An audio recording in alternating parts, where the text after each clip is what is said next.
So now that you've got the skip cutting lines. Now you can barely see it, but if you pull it apart, you can kind of see those just appearing as you pull them. So, and if you sink in your crochet hook, you can get that in. So you're going to need a 3.5 or size 3.5 millimeter or size F crochet hook. You need a smaller crochet hook, so even though you used a larger size with the other project, you need a smaller hook with this particular concept.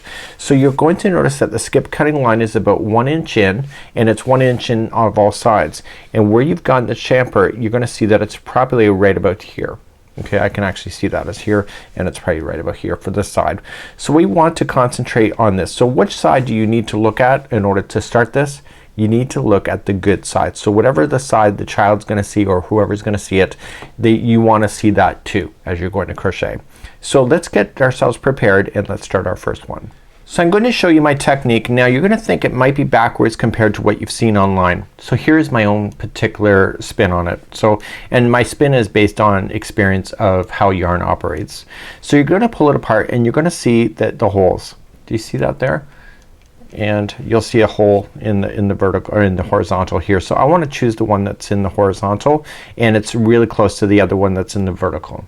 So you want to get as close as you can, and I want you to put in your hook into that hole. So I'm going to just create an extra long tail so that I can use that to be able to hide it in later, and I want to put my yarn onto the hook, and I want to pull it through that hole. So here's my spin. You will notice that some tutorial hosts, when they go to fold, they fold it up towards them. I always think to fold it the other way. So I'm looking at the good side of the project, even though you can't really tell because there's no pattern on it, but I fold it towards the back side. The reason for it is that when you go to pull stitches, it pulls it and it pulls it away from you. So why not fold it in the direction it wants to go in? So using your strand from the ball, just kind of just fold it over and just chain 1, just like you see. So in the same hole, insert in and grab the yarn and pull through, and you're going to do a single crochet. And now you're gonna move along. So because this hook is smaller than normal, you want to chain 1 and you want to jump to the next one. Now you just happen to see it. So some of the prints are very difficult to see. If you can't see, just kind of glide it along and it will just jump right into the hole, continuing to fold it, and it may just happen naturally as well. Single crochet and then chain 1. Okay, just go to the next one and chain 1. And you're seeing that it's actually working out pretty good. So do you see how it naturally wants to pull down and away from you when you go to do that? So just going in, see, it just pulls over and you just single crochet. So what I want you to do is go across this edge, and then I'll meet you in the corner and I'll show you what to do there. So I'm getting close to the other edge, and I don't want to go all the way to the other edge because the fact is that you'll be going too far. Think about when you did your skip cutting, it's about 1 inch from the other edge, and so you're gonna be looking for where the holes pop up, and that's kind of where you have to stop. Just like that. So you're just gonna go into this one, and I can see when I pull it apart, see it's at the same mark, and so I'm just going to put in my single crochet. To turn the corner, you're going to just make sure I get all my plies here. So chain 2 to turn the corner, and now just turn the project and fold the work and just kind of pull it a little bit, and you can see the next hole that is in the next direction, and then just go into that one and single crochet. Just like that. And so you've just turned the corner, chain 1, and now you're gonna work across this edge as you're coming around the other side here.